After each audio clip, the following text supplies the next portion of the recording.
السنة مثل سفينة نوح، من ركبها نجا ومن تركها غرق.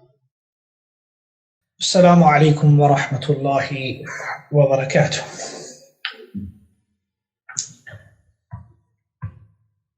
الحمد لله الذي أرسل رسوله بالهدى ودين الحق ليظهره على الدين كله وكفى بالله شهيدا وأشهد أن لا إله إلا الله وحده لا شريك له وأشهد أن محمدا عبده ورسوله صلى الله عليه وعلى آله وأصحابه أجمعين. أما بعد. As to what proceeds, dearest respectful seekers of knowledge,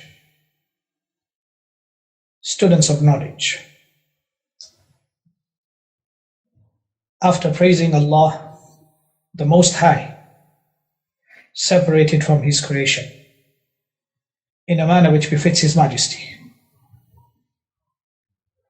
with all perfect and complete praises, alongside with love and veneration, exclusive to Him, and sending the salah and the salam upon the final messenger, Muhammad ibn Abdullah al-Qurashi, sallallahu alayhi wasallam. Once again we meet to study the book al-Usul al-Thalathah, or the three foundations or the three fundamental principles, illustrated by Shaykh al-Islam of his time, Muhammad ibn al-Wahha, rahimahullah ta'ala. Our discussion for the past few weeks has been on a preface, or the madkhal, before we start studying the book. This preface is supposed to prepare and educate the beginner with some important issues that will aid and assist the beginner or the student of knowledge before he or she pursues the path of seeking knowledge. In our previous meeting, we discussed 4 foundational issues that are very important for a student of knowledge to be aware of and be educated about. To the students, remember those 4 issues that were discussed in our previous meetings. Is there anybody that can tell me what those 4 foundational issues are? This is to see that which student of knowledge revises their notes or the lessons before coming here. Is there anybody that can write them down? Somebody said supervision by a scholar. التدرج في الدراسة. نعم. So alhamdulillah, we discussed those issues in the West, and supervision of seeking ilm, progressive studies, step by step, to seek ilm without it dying, sufficient amount of time taken. التدرج في الدراسة وتنظيم القراءة. نعم. So these are the issues that we discussed, and we also discussed the problems that we have in the West. We don't have the beginners or the mubtadi'un with the hamza, not with the ayn. The mubtadi'un, the beginners, they don't have somebody who can guide them and supervise them. And this is a catastrophe in the West. What I'm going to talk about now is أسباب العجلة في طلب العلم. The reasons where many of the students of knowledge, or the reasons when the beginner is hasty when it comes to seeking knowledge. Some of the reasons of why a beginner, i.e. a student of knowledge, hastens to seek knowledge and its consequences. This is the issue which I'm now going. In previous meetings I told you the four foundational issues which every single student of knowledge, when he or she starts to seek knowledge or to pursue the path of seeking knowledge, must abide by and adhere to. Now I'm going to give you some reasons of why a beginner, a student of knowledge, becomes hasty. And the consequences of this hastiness leads to destruction. What are some of these reasons of ujla, of being hasty? For example, when it comes to teaching, when it comes to speaking, when it comes to debating, all these issues now which we are seeing in the arena of da'wah. Are the students following me? أسباب العجلة في طلب العلم. What are the reasons which makes a beginner, a new student of knowledge, to be hasty and not adopt the right and the correct path when it comes to seeking knowledge? أسباب العجلة في طلب العلم. ومنها. So what are these?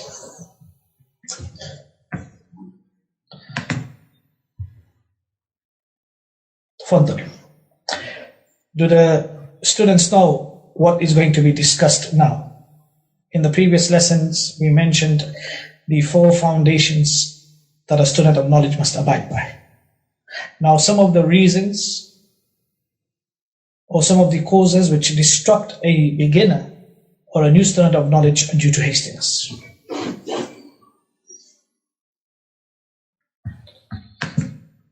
The first one is weakness of having patience. ضعف الصبر. To bear the difficulties of seeking knowledge. In my humble opinion, I think that this reason is something which is spread like a cancer amongst the Western students of knowledge. إِلَّا مَا رَحِمَ اللَّهِ. Except for the one whom Allah has mercy. Due to having very little patience, or a person is very weak when it comes to being patient, meaning that this student of knowledge who is learning knowledge, instead of learning simple books like al-Usul al-Thalatha, he wants to read the books of Kitab al-Tawheed of Ibn Munda and Kitab al-Tawheed of Ibn Khuzaymah and Kitab al-Sharia wal-Ajuri, and he doesn't want to read these books. Not having sabr. What we would call, in other words, fast track. So he'll study al-Usul al-Thalatha and then he'll want to make that jump to read the books of the Salaf. And this is a musibah. And now we have this amongst many people in the West who have put themselves forward and have fallen into this catastrophe. So this is the first point which the people of knowledge have highlighted. The weakness of having patience to bear the difficulties of seeking knowledge. So this person doesn't believe that you have to drill yourself in al-Usul al-Thalatha not once. You have to study it. An alim might say to you that you need to study al-Usul al-Thalatha 2 to 3 times. If a scholar says to you that you have to do this and he is your teacher, then you may not know the hikmah and the wisdom behind it, but he will. So this person, he wants to fast track. He does not have sabr or patience for this. He wants to get his hands on خلق أفعال العبادة والبخاري and كتاب التوحيد والأجوري and شرع اعتقاد أهل السنة of al-Nakai, etc. Do we understand? And this is a catastrophe. It's a cancer. We need to understand that, like we mentioned, at-Tadarruj, step by step when it comes to seeking knowledge. And this is one of the causes of why we see destruction and the calamities that we see in the arena of da'wah is due to this reason. Of a beginner not having that patience when it comes, being patient when it comes to the difficult situation of seeking knowledge. The second reason is the weakness of insight about seeking knowledge and its long path. So this beginner does not have a deep insight of when it comes to seeking knowledge. So he's only concerned about reaching the top. He's not concerned about taking this path and having a vision, a clear vision, a track, or the course of seeking knowledge where this person understands. When a person does not have a clear vision and an objective, which is in line with how the scholars put their objectives and vision, then this becomes a catastrophe for the beginner or student of knowledge. So this is another reason that he doesn't realize that he has to study the books of these scholars, and then he has to study these books, and then he has to study these books. The long vision or the deep insight when it comes to seeking knowledge. It's not cherry picking and mix and match sweets, like I said to you, this book and this book, I like this book and I like this book and I like this book, and you just put them all together and make a curriculum. It doesn't work like that. So this is the second problem that we face. Number 3 is preferring to see the fruits of knowledge hastily, by wanting to put oneself forward and wanting leadership whilst opposing the reality of really obtaining knowledge, beneficial knowledge, and benefiting from it. So this is the third problem that we have. That a person starts to seek knowledge, and immediately he wants to see the fruits of knowledge. And he assumes that now these are the fruits of knowledge, and a result of him assuming this, and for him to assume this, what happens? He wants to put himself forward. He wants leadership. Now, leadership does not literally mean that you ask for leadership literally with your tongue, but the way you move and the way you act and the way you put yourself forward and the way you present yourself on social media is that is basically clearly saying that you are somebody who sees yourself to be a leader of the people. What is the condition of this person?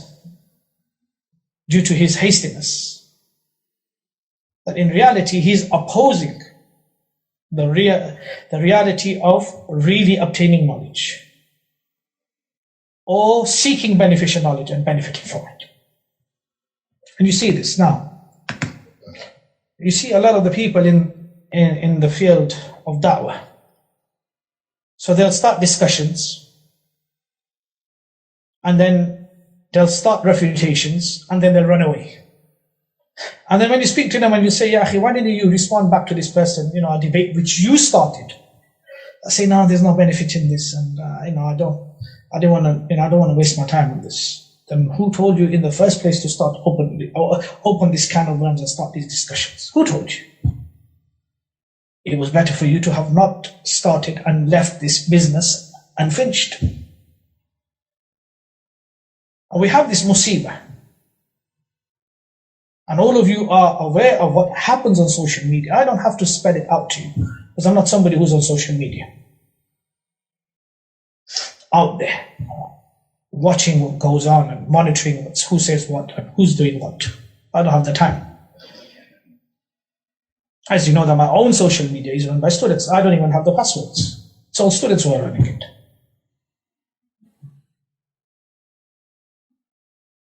So is this not present? That when a person hastily thinks that just because he has memorized al-Usul al-Thalatha now, or nawaqid al-Islam, he can now start determining who's a kafir and not a kafir, and start speaking about these affairs, and start teaching this book. The fourth reason is being deceived by one's own intelligence and quick memorization. So this student of knowledge hurries to discuss and talk about issues that are above his level, and his half-baked knowledge that he claims that he has. He overwhelms himself with many issues which he does not have the ability to master and study properly, as he doesn't study them with the scholars and refers them to the scholars. But he is hasty to pass a ruling and judgment on it. So he falls into great errors, plain errors on issues discussed by the scholars and strong students of knowledge. And this turns out to be a great turmoil. So whoever amongst us finds himself trying to be hasty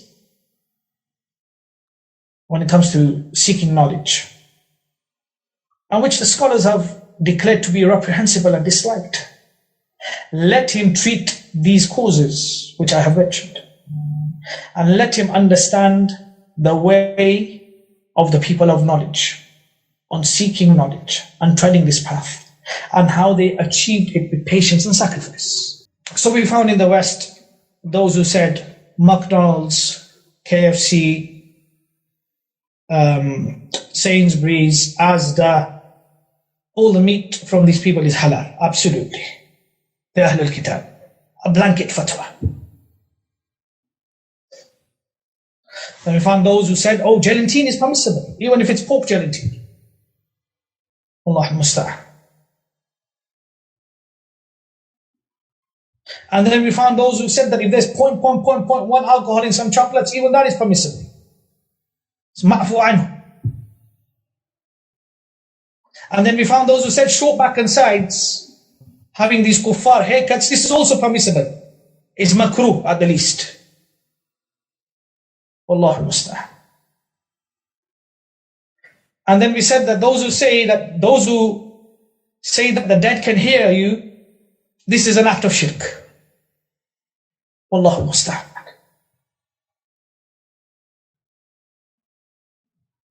And the catastrophes and the backlash that came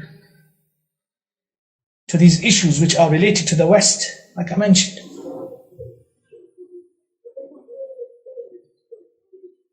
It's okay to take from the heads of Ahlul Bidah in Western ideology. Allahu musta'an. Which of the people of knowledge have said that you need to go to, not the deviants, but the head of the deviants, the ru'asa, not the mubtadi'ah, not the heretics, but the heads of the heretics. You can benefit from them. And who are you speaking to? You're not speaking to firmly grounded students of knowledge, you're talking to the normal people.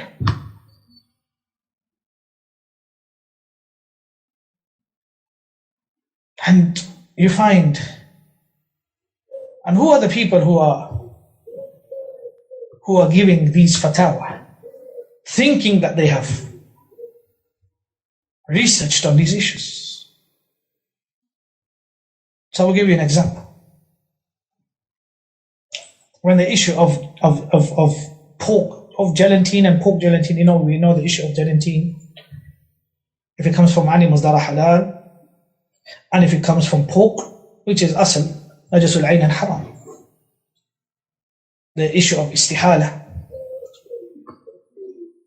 So some brothers, they came to me and they said to me that it's permissible because the condition has changed. I said to them that, have you read the research on the people of knowledge on this issue? وعلى رأسهم the Shaykh al-Islam of this time, Abdul Aziz bin Baz.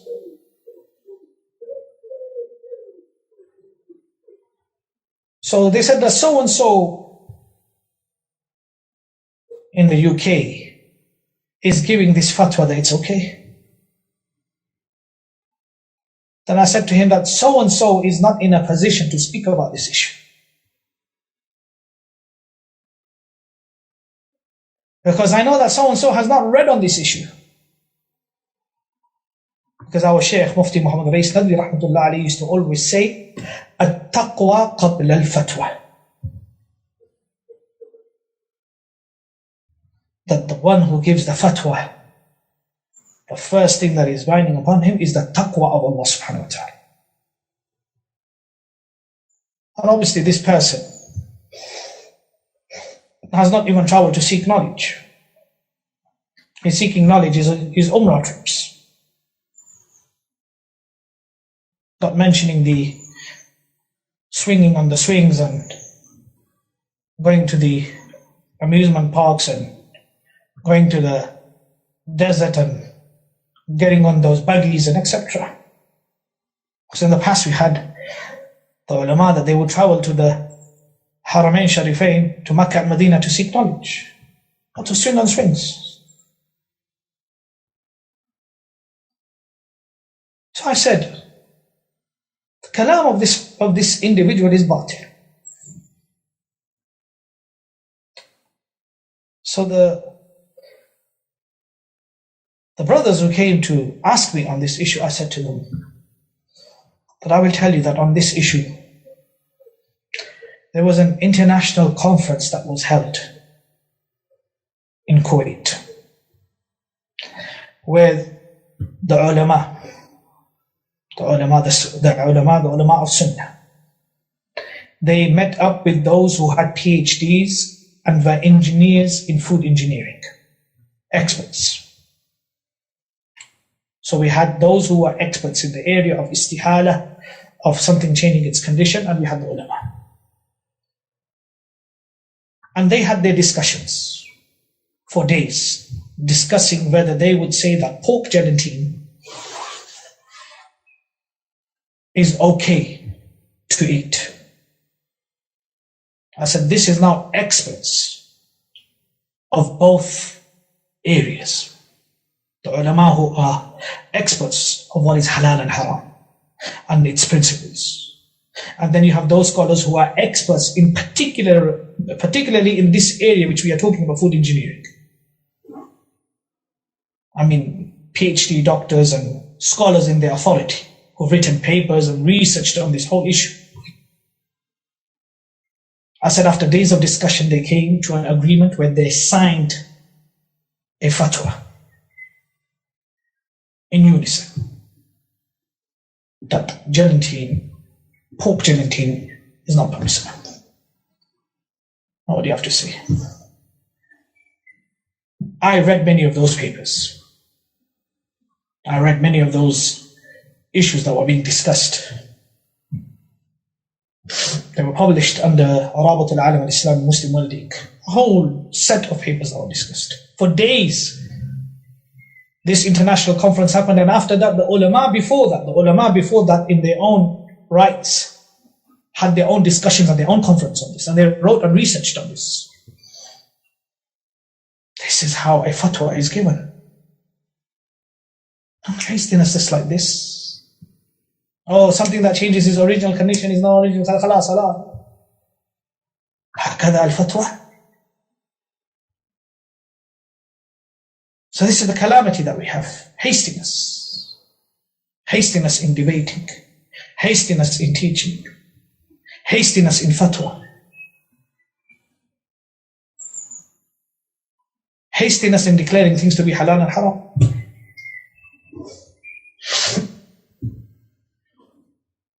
On one hand, we have them say one thing which is extreme. On the other hand, they say, well, you know what, this is okay. Short back and sense is okay.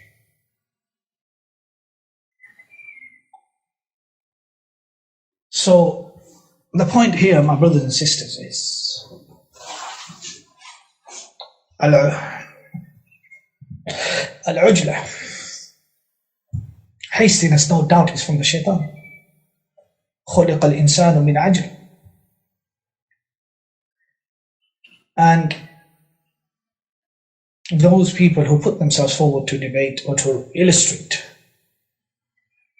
So you have those who have never traveled to seek knowledge and they are writing books, my advice to the people.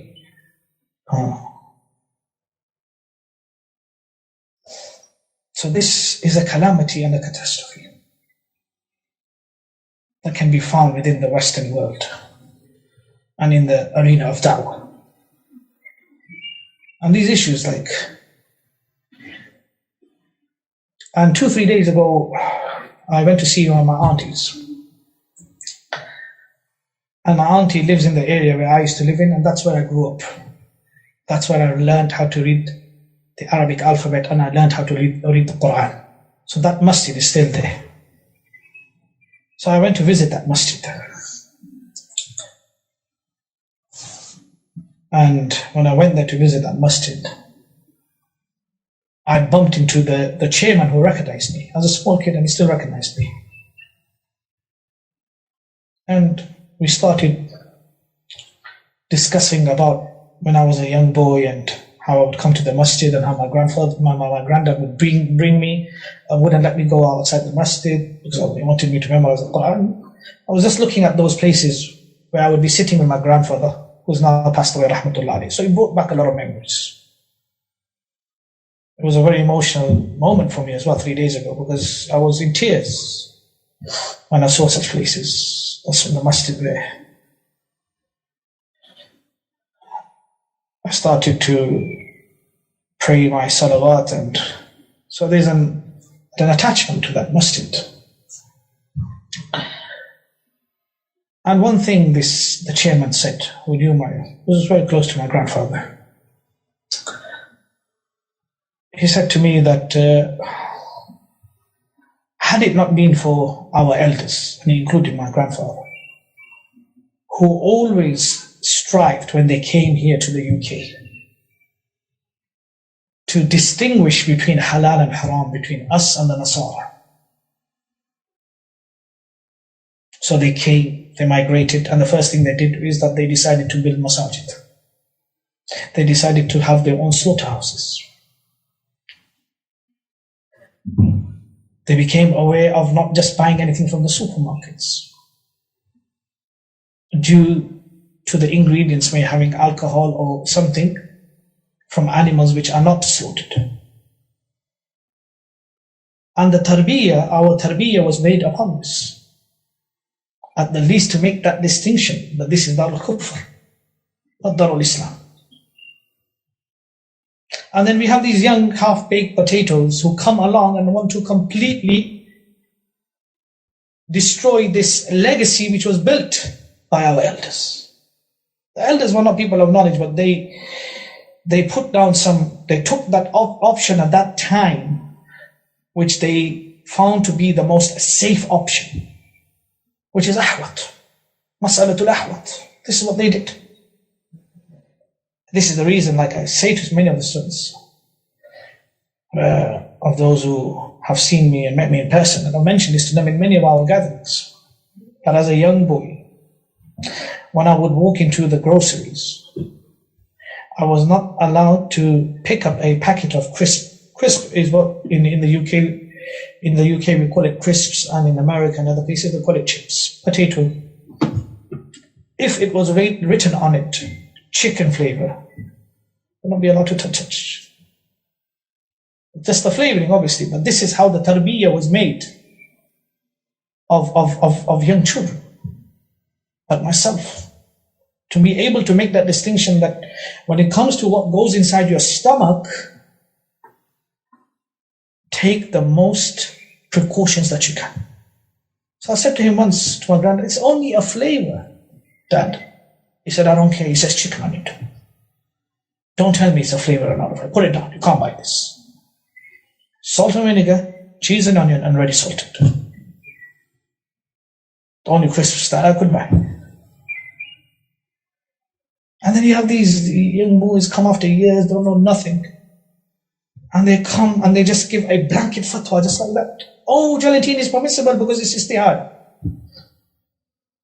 Allah understand. If this is the legacy that we had followed years back, then only Allah knows whether there will be a distinction. We'll be able to distinguish what is halal and haram. And what goes inside our stomachs, what is halal and haram, has a big impact and effect upon our seeking of knowledge. Do you students understand where I'm coming from? Or why it's so important to know what goes inside our stomachs? If that which goes inside our stomachs is something which is doubtful, something which is haram, then how are we going to be able to seek beneficial knowledge? Then by Allah, I tell you, what's the difference if everything is halal here? If gelatin is halal here, if short back and sides is halal here, if McDonald's is halal here, then what's the difference of living in a Muslim country and a Kafir country? Where's the ghurba? What's the distinction? How are we distinguished? How are we seeing that we are, in reality, in Darul Kufr, we are foreigners, we are ajanib? Although the word ajnabi is only used for those who are disbelievers. So to these people, the Nasara, we are disbelievers. We are ajanib to them. And somebody who is an ajnabi is ghareeb of the society that he lives, because he doesn't belong to that society.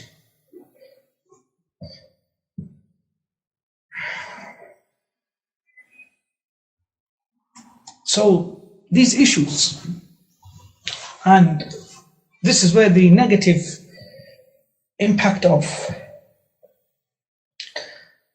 social media happens, when there's how many young boys, I met some young boys, I saw them pray in the masjid. They were praying according to the Sunnah. I was so happy. And I asked them about their funky hairstyles. I said, Ya akhi, why do you have a hairstyle like this? Oh, this is because it's not qaza. It's permissible. Billahi alayk. Who from the ulama of Sunnah of this time, from Albani, bin Baz, ibn Uthaymeen, the Kibar ulama, and all the other ulama, have said what you are saying?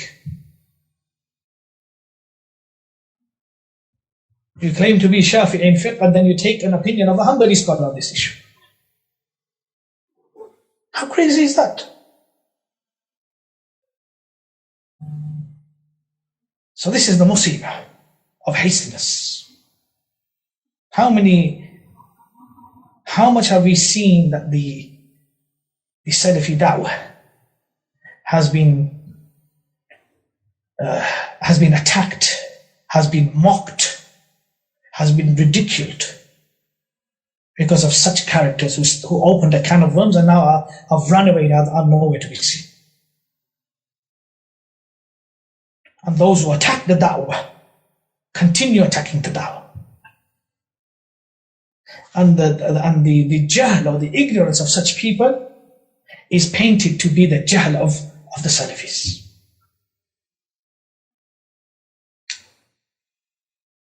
Wallahi, by Allah, I ask you, is this not a crime or jump? Then what is? So it's important for the student of knowledge to understand this, the asbab of al-ujla. With ujla comes ujma.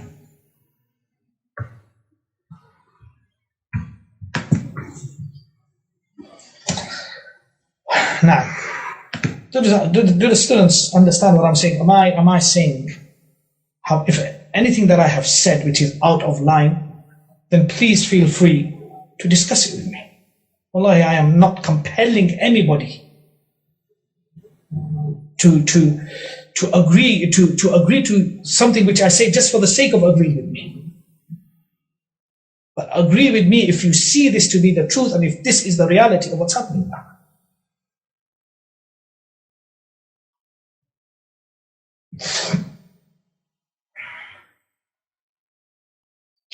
Now, so relating to number 4. After this, briefly we come to the next issue. So now I've discussed the causes. And some of the issues which really disturb me, you know, when I meet people in the Prophet's masjid when I'm at work, you know, people from other sects like the Deobandis and Barelvis, when they meet us, because they have to officially meet us because we're there working. You know what they say? He says, "Oh, you Salafis say that you can eat in McDonald's." I said, "Who told you the Salafis say this?" He said, "Don't the Salafis say this?" I said, "No." I said, bring me a fatwa where Bin Baz and Albani or Ibn Uthaymeen said that you can eat in McDonald's. They say, but the people always quote the fatwa of Bin Baz and Albani and Ibn Uthaymeen. I said, we don't need the fatwa of Bin Baz and Albani and Ibn Uthaymeen to eat from the people of the book. It's in the Quran, وَطَعَامُ الَّذِينَ أُوتُوا الْكِتَابَ حِلٌّ لَكُمْ وَطَعَامُكُمْ حِلٌّ لَهُمْ. Or for you to say that Ibn Uthaymeen, Bin Baz and Albani, Ibn Uthaymeen and Bin Baz, they said that you can eat from McDonald's and buy meat of Sainsbury's, that's a different issue. That's why when our Shaykh Zulfiker Ibra came and showed him McDonald's, and I told him that they sell pork in there, he said, no man of taqwa will enter such a place. That ma yuribuka ila ma la yuribuka, aqal shay. Leave that which is doubtful from that which is not doubtful, to protect your religion in Darul Kufr, but it kafir. And he said, for Allah, if Shaykh bin Baz saw what my eyes were seeing, he would never permit this, and nor has he permitted this. He's just given a general fatwa on this issue. And I met somebody, and he used to eat from Sainsbury's and Asda and McDonald's. Then he came to see me and we had a discussion. And alhamdulillah, I persuaded him. And I said, this is not from the simat of the Salafiyin to be eating from such places. Especially when Shaykh Albani rahimahullah said that I find this ajib question coming from you when Allah has blessed you with so many Muslim butcheries. Something which Allah has permitted upon you, why are you making it obligatory upon you? Now, you're allowed to eat the meat of the people of the book with conditions.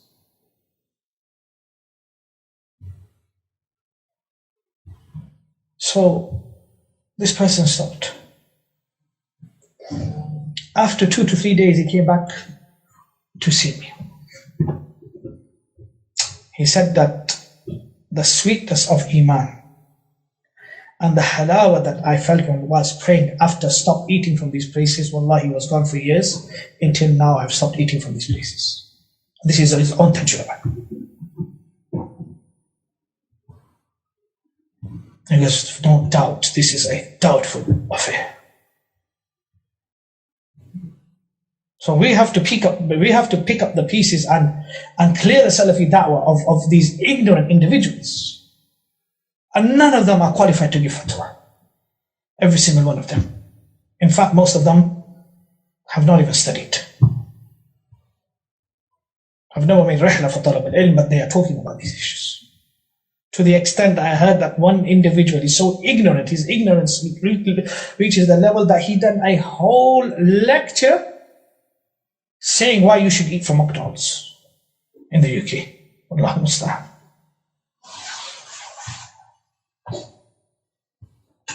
So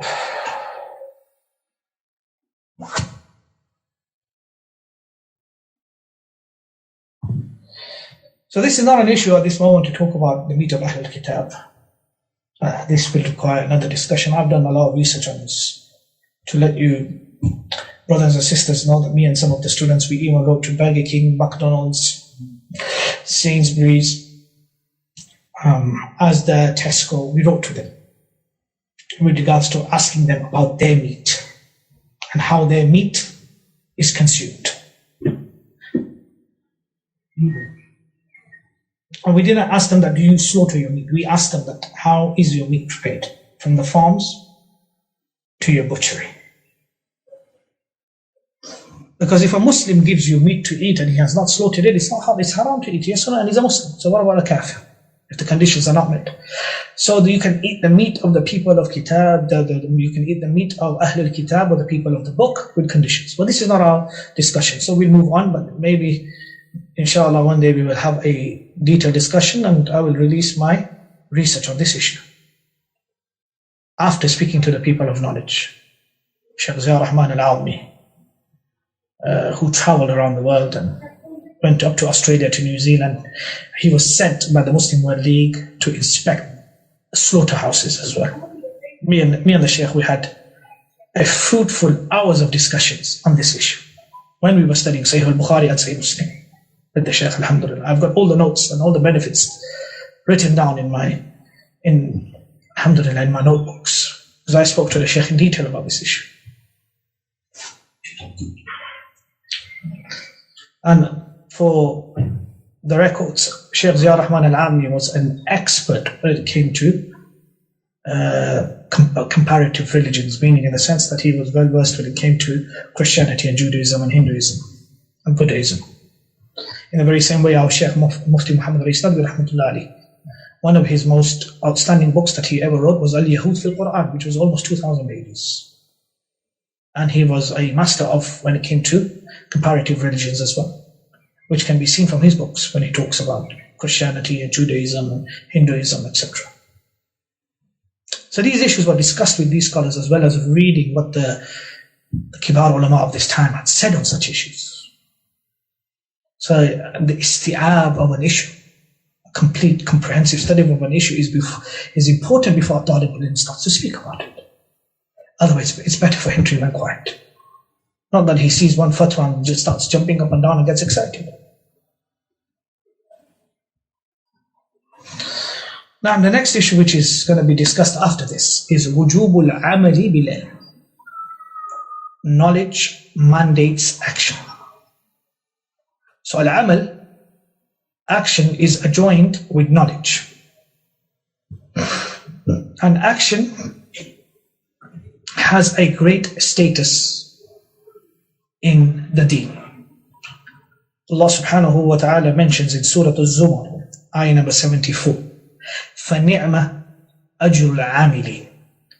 And excellent is the reward of righteous workers, meaning righteous people who do righteous actions.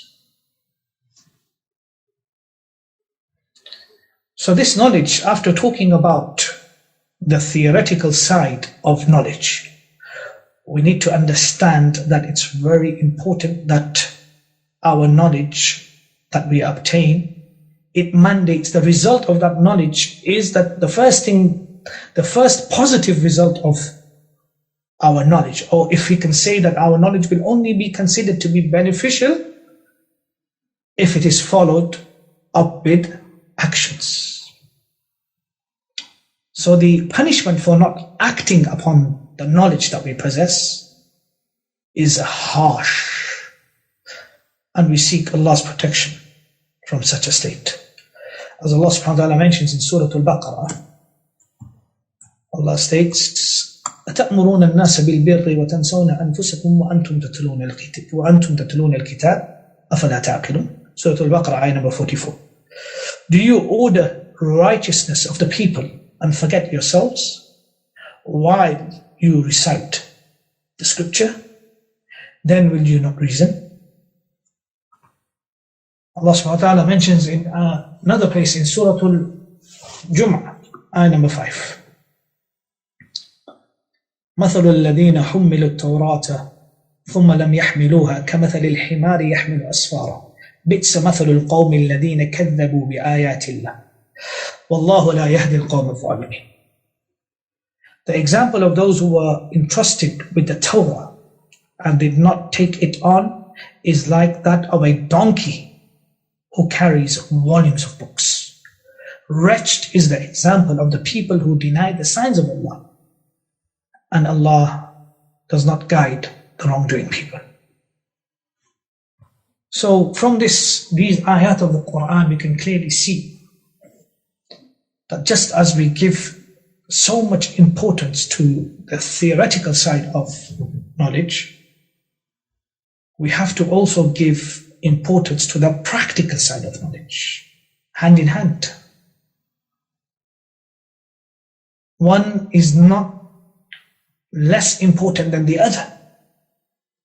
We need to understand this, and this is where we lack, and we have many shortcomings when it comes to this side of knowledge.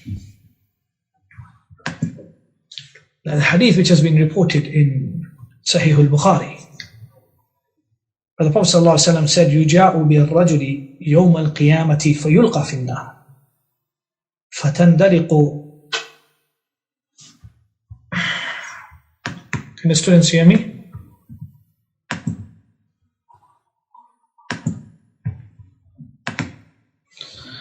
So after bringing the ayats of the Quran, now I'm going to bring you a hadith from the Prophet ﷺ. Hadith which has been reported in Sahih al-Bukhari. The Prophet ﷺ said, يُجَاءُ بِالرَّجُلِ يَوْمَ الْقِيَامَةِ فَيُلْقَى فِي النَّارِ فَتَنْدَلِقُ أَقْتَابُهُ فِي النَّارِ فَيَدُورُ كَمَا يَدُورُ الْحِمَارُ إِرَحَاهُ فيجتمع أهل النار عليه فيقولون أي فلان ما شأنك أليس كنت تأمرنا بالمعروف وتنهانا عن المنكر؟ قال كنت أأمركم بالمعروف ولا آتيه وأنهاكم عن المنكر وآتيه. Prophet ﷺ said, a man will be brought on the day of resurrection and thrown in the hellfire, so that his intestines will come out, and he will go around like a donkey goes around a millstone. The people of hell in fire will gather around him. People of fire, people of hell will gather around him and say, oh so and so, what is wrong with you? Didn't you used to order us to do good deeds and forbid us to do bad deeds? He will reply, yes, I used to order you to do good deeds, but I did not do them myself. And I used to forbid you to do bad deeds, yet I used to do them myself. So from this we can understand the importance of acting upon knowledge. There is an amazing book that has been illustrated, which has been translated into English, with the footnotes of Shaykh Muhammad Nasiruddin al-Albani, by al-Khatib al-Baghdadi, on this subject: knowledge mandates action. It's available as a PDF for free. I advise all the students of knowledge to read that book on this subject. It's a very good book to read by al-Khatib al-Baghdadi, rahimahullah ta'ala. The title is Knowledge Mandates Action.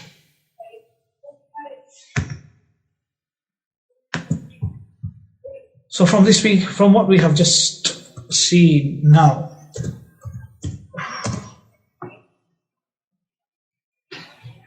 it's called اقتضاء العلم العمل by al-Khatib al-Baghdadi rahimahullah ta'ala. اقتضاء العلم العمل. The reference of the hadith is in Sahih al-Bukhari. Hadith is in Sahih al-Bukhari. So we all have shortcomings. We are all people who have sinned. We are all people who try to act upon the knowledge that we obtain, and this should be the objective. Just because you fall short, that does not stop you from commanding the good and forbidding the evil, but at the same time you should not command the good and not do it yourself, and forbid the evil and fall in it yourself. So there's a fine line. We should strive and be steadfast and exhaust ourselves of trying to act upon the knowledge which we obtain. Nobody can say, you know what, I'm so sinful, so let it go. I'm not going to act upon nothing. I'm not going to do nothing. Exactly. So this, I just wanted to touch on this issue. These are some important issues. I feel that before we start to study the book, all these issues need to be in the back of our mind. Because we find a lot of the time that a lot of importance is given to the theoretical sides of things, but nothing is mentioned with regards to the practical side of things. And I was looking at this book, and I read this book many times, اقتضاء العلم العمل of al-Khatib al-Baghdadi, and I feel that we should read this book one day as students. We should go through the texts, and I should give some comments and annotate some beneficial points, and it will enhance and motivate us, rejuvenate us when it comes to acting upon the knowledge that we obtain. The objective is to read the books of the Salaf one day. So, after talking about this now briefly, I'm just going to talk about هدي السلف الصالح في العمل بالعلم. The guidance of the Salaf al-Salih, the pious predecessors, when it came to acting upon the knowledge that was obtained.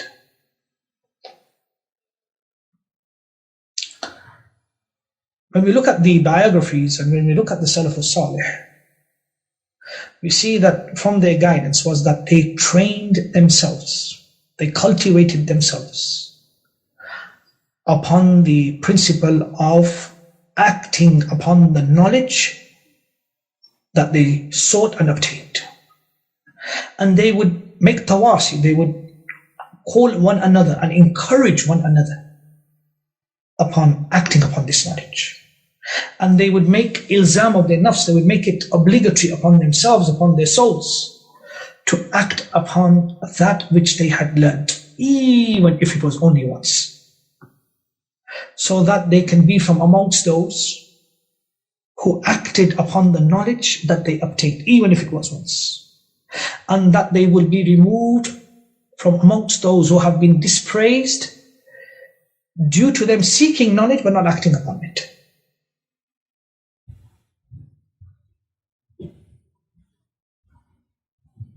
And this is in relation to those actions where it is not obligatory for you to do them continuously. So we find Imam Ahmad ibn Hanbal rahimahullah, for example. He said, ما كتبت حديثا إلا وقد عملت به حتى مر بي الحديث أن النبي صلى الله عليه وسلم احتجم وأعطى أبا طيبة دينارا فاحتجمت وأعطيت الحجام دينارا. Imam Ahmad ibn Hanbal rahimahullah, as we all know, he had memorized over 1 million hadiths, they say.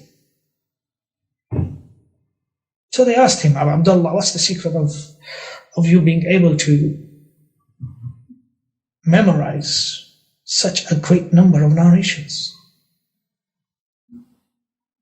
And this is the answer they said that he gave, which I just mentioned now in Arabic, which was that I did not write down a hadith except that I acted upon it.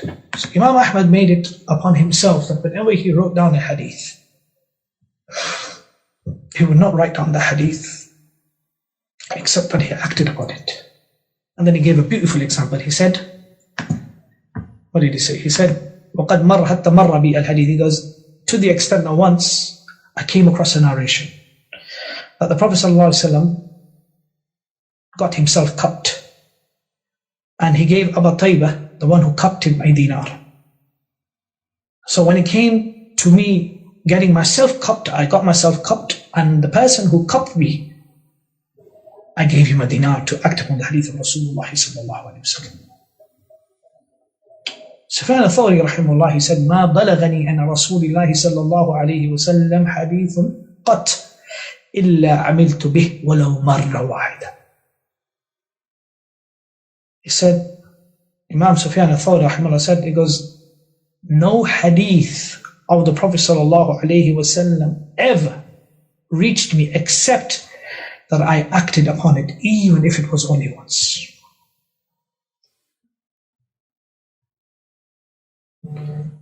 And Amr ibn Qais, he said إذا سمعت بالخير فأمل به ولو مرة واحدة تكن من أهله.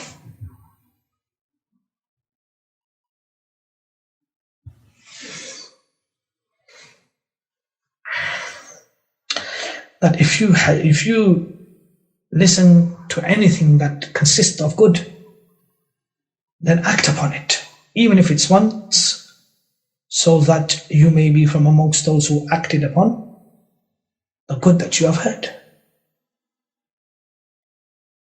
And Imam Waki ibn al-Jarrah and Sha'bi and Ismail ibn Ibrahim, and all of them used to always say, كنا نستعين على حفظ الحديث بالعمل به.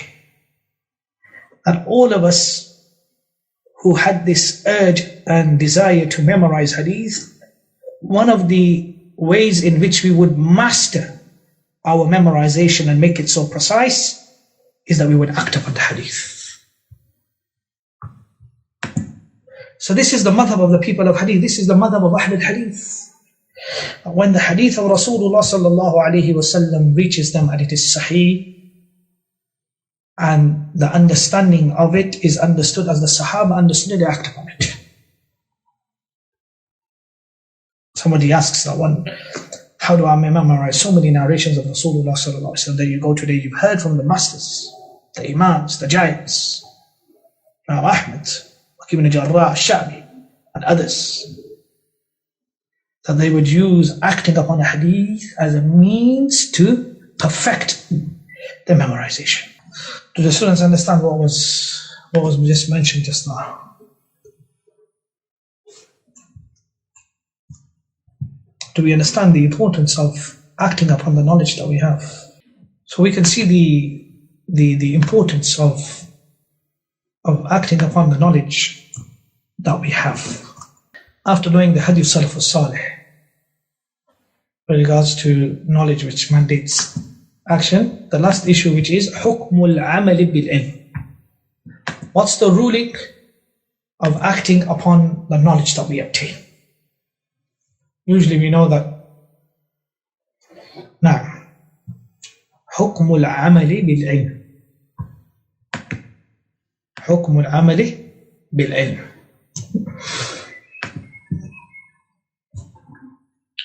The people of knowledge, the ulama, they say that al-aslu fil ilm, al-aslu fil amal bil ilm annahu wajib. That fundamentally, action and adjoined with knowledge, or knowledge adjoined with action, is something which is obligatory. And the one who does not act upon the knowledge that he has obtained, then this person is dispraised. Absolutely. But when we look at the tafsir, when we look at when the scholars, they talk about action being followed up after knowledge. So we know that knowledge precedes action. So first it's knowledge and then action. The tafsir, or the further explanation that we find when it comes to knowledge mandates action, is that we have three categories, ثلاثة درجات. The first category is that knowledge which requires to be the knowledge of the deen of al-Isla, and that is Tawheed. That which mandates or obligates a person to remain upon it, and that's the knowledge of al-Tawheed, and abstaining from the nullifiers of Islam. And for the one who opposes this category, then he is a kafir and not a Muslim, even if he claimed to be a Muslim. In reality, he will be a hypocrite, and his nifaq will be the major type of hypocrisy, even if he be a person who seeks knowledge and teaches it. Because if a person is a perpetrator and he violates one of the nullifiers, if a person comes or commits one of the nullifiers from the nullifiers of al-Islam without any excuse of him being compelled or him being ignorant, if an ignorance can be excused, or due to him having misinterpreted something, then he will be a person who will be considered to be out of the fold of Islam. So the one who opposes acting upon that in this form of category, having knowledge of it, then he is not from the people of Islam, and Allah's aid is sought from this. Do you understand the first category? The first category is that the amal, the action, is something which remains from the beginning till the end. And that's the knowledge of al-Tawheed. This is obligatory. The second daraja is that type of knowledge which mandates and is obligatory to be acted upon. For example, the obligatory actions, the 5 pillars of al-Isla, the 6 pillars of al-Iman, and to abstain from the major sins. To oppose this category, then a person will be considered to be a transgressor, a fasiq. He'll be a fasiq, a transgressor from the transgressors, but from the muwahhideen, but from the people of Tawheed, meaning that he will be a sinner. Ma'ada as-salah, other than salah. He has to, if he, for example, I mentioned al-Islam al-Iman. Sorry, al-Islam al-Iman is from the first category. These are just to do with actions. For example, zakat, he doesn't pay his zakat, or he doesn't fast, or he doesn't perform hajj when he has the ability to do so, then he will be a sinful person.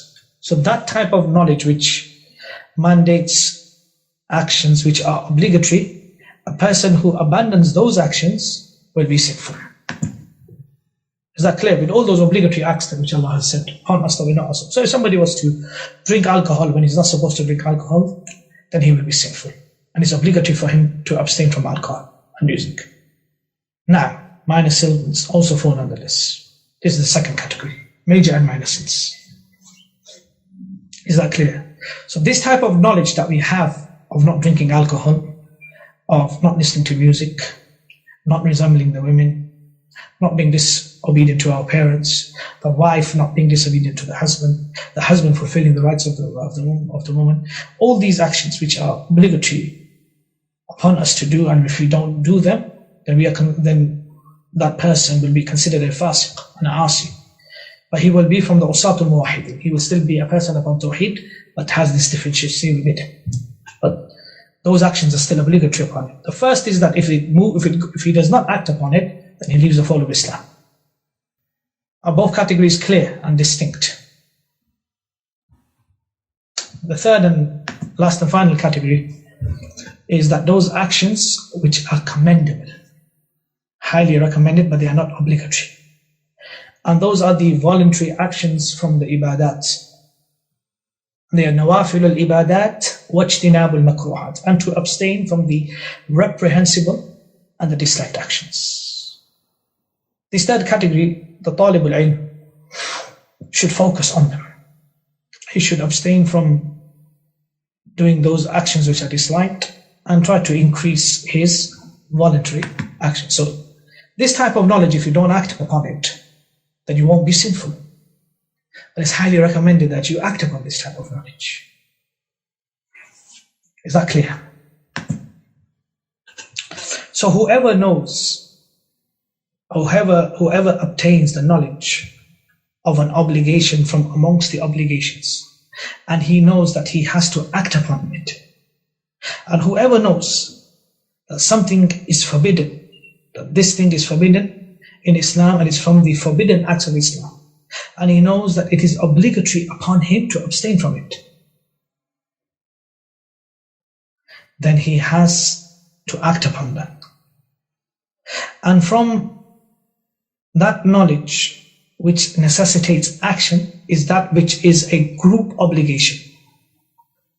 That if some of them are to do it, then the others will be exempted from it and will not be sinful. But if nobody does it, then everybody will be sinful. And from amongst them, a good example is to seek knowledge. So what is the intent here? The intent here is that it is obligatory upon the student of knowledge to be enthusiastic, to be zealous, to be from amongst those who always wants to fulfill the obligations and to abstain from the haram actions at its most highest stage. Then he focuses on also acting upon those actions which are sunnah, from the sunnah and the mustahabbat, those which are easily able to do for him. And Allah subhanahu wa ta'ala will open his heart and make it easy for him. So somebody asked me that, how do we understand it? So I'll give you a very good example. A student of knowledge, one of the students who attends the lessons here, he actually sent me a message on WhatsApp and he asked me this question. And I thought that it was a very nice question. It would be very beneficial to share this question when we actually study this issue. He said, should he focus on just seeking knowledge and not do the sunan and the rawatib and all the other additional voluntary actions? He said, I've heard some people say that you should just leave that off and seek knowledge, and some people say that no, you shouldn't leave that, and people focus on that. So I said to him that, look, let me give you an example. I said both go hand in hand, and just like I mentioned here now. What did I just mention here now? I mentioned that from the sunan and the mustahabbat, the talib al-ilm should try to do as much as possible within his timetable. So after Maghrib now, you have a dars. Okay, you have a dars. A Shaykh is teaching immediately after Maghrib. And then now you have the option of making nawafil ibadat, praying. So in this circumstance, you have to choose between one or the other. Here you will give preference to what? Attending the Shaykh's dars, because the Shaykh is not going to teach after Isha, he's only going to teach after Maghrib. And you will leave that, which is voluntary. But at times you will have the option of doing both. In that circumstance, then you don't leave off the sunnah and the mustahabbat. So we balance it out. Is that clear? So we look at what is obligatory upon us and what is there to seek knowledge. So in that circumstance, for an individual, would be better for him to seek knowledge, because that's going to increase his knowledge, because the nawafil, he has the whole night to do that. I remember when we were in India, we used to have a teacher, and after Maghrib Salah, we would come back after Salah. So some students used to come back late, and a lot of the students would use the excuse that I was praying some nawafil. So this particular teacher that we had, he used to use his elbow. So if somebody came to him and he would ask him, what were you doing? He goes, Shaykh, I was just praying my sunnah and my nawafil. So the Shaykh would say, that teacher would say, it's not time to pray your sunnah and nawafil, it's time for you to seek knowledge, revise the knowledge that you have been learning. So he'd get the elbow and he would whack 5 on his back, and then he would tell him to be a hen, get into the shape of a hen. Does anybody know? We call this murgha in the Urdu language, where you have to bend down and you have to put your hands underneath your thighs and touch your ears for 10 minutes. That was the punishment at that time. And that's the punishment. He would say murgha, meaning 5 minutes. You like praying nawafil? When you're the chicken position now, when you should be seeking knowledge. So nobody was excused. He would say that you want to pray nawafil, you have the whole night. Now you have to come here and seek knowledge. So based upon this, we understand that a student of knowledge should be consistent when it comes to his sunan and mustahabbat and all the additional actions, and he should plan, or she should plan her timetable. But sometimes where you have to choose between prioritizing, for example, of doing another noble act which can be done and postponed, and seeking knowledge, then you need to give that preference rather than praying salawats. Now, nawafil also includes the rawatib as well. It also includes the rawatib as well. If you wanted to sit, and for me, example, as to attend some of the shuyukhs, the rules, I sometimes wanted to pray 2 rakats from rawatib. Now this was my own preference, you don't have to follow this. Because I wanted to sit right at the feet of the Shaykh, I would have to come early, immediately after Salah, the students of knowledge would fight who comes right to the front. So there was 2 options now. We would come there, and then if we had space, we would pay our rawatib, or we would have to sit there to preserve our place. So it's all about prioritizing. And the last issue before we finish today is an important note. And that is to clarify and rectify and correct this wrong notion or image. Many people think that the ahadith that have been narrated or transmitted when it comes to cautioning with regards to those who abandon acting upon the knowledge that they have obtained. Many people say that this ahadith al-wa'id, we call them ahadith al-wa'id, this is specifically for the ulama and the tullab al-ilm. Rather, we say that this is a misconception. We say that they are general. It includes every single person who has learnt, who has come to know, or who has been made aware of the Sharia hukm, and then he opposes, or she opposes that ruling, the Sharia ruling, which necessitates acting upon it. And it also includes every single person who was made aware or who learnt any Sharia ruling which he knew that it was obligatory upon him to act upon that, and that which necessitates him knowing that, to act upon it. Then this wa'id, or this cautioning and this threat, includes them as well. And that person will also be dispraised due to him not acting upon his knowledge if he abandons it. So the hadith with regards to not acting upon your knowledge is not just general to the ulama and the student of knowledge as many think, but it also includes anybody, even a single ruling. If you come to know of that, then you are part of that hadith. And this, you need to clarify this to the people and rectify this misconception. That includes everybody, not just the ulama and the students of knowledge. For those who don't act upon their knowledge, even if it be in a single issue. يَا أَيُّهَا الَّذِينَ آمَنُوا لِمَ تَقُولُونَ مَا لَا تَفْعَلُونَ. Allah mentions in the Quran. The rest is the people of knowledge, people of iman, which includes the ulama, the tullab al-ilm, and the general Muslims. Is that clear? And we'll stop here, alhamdulillah. By this we've covered some important topics today. We've covered the importance of practically acting upon our knowledge, the guidance of the Salaf, and the ruling of acting upon your knowledge, the 3 categories of people. جزاكم الله خيرا وبارك فيكم ونفع بكم الإسلام والمسلمين. والسلام عليكم ورحمة الله وبركاته.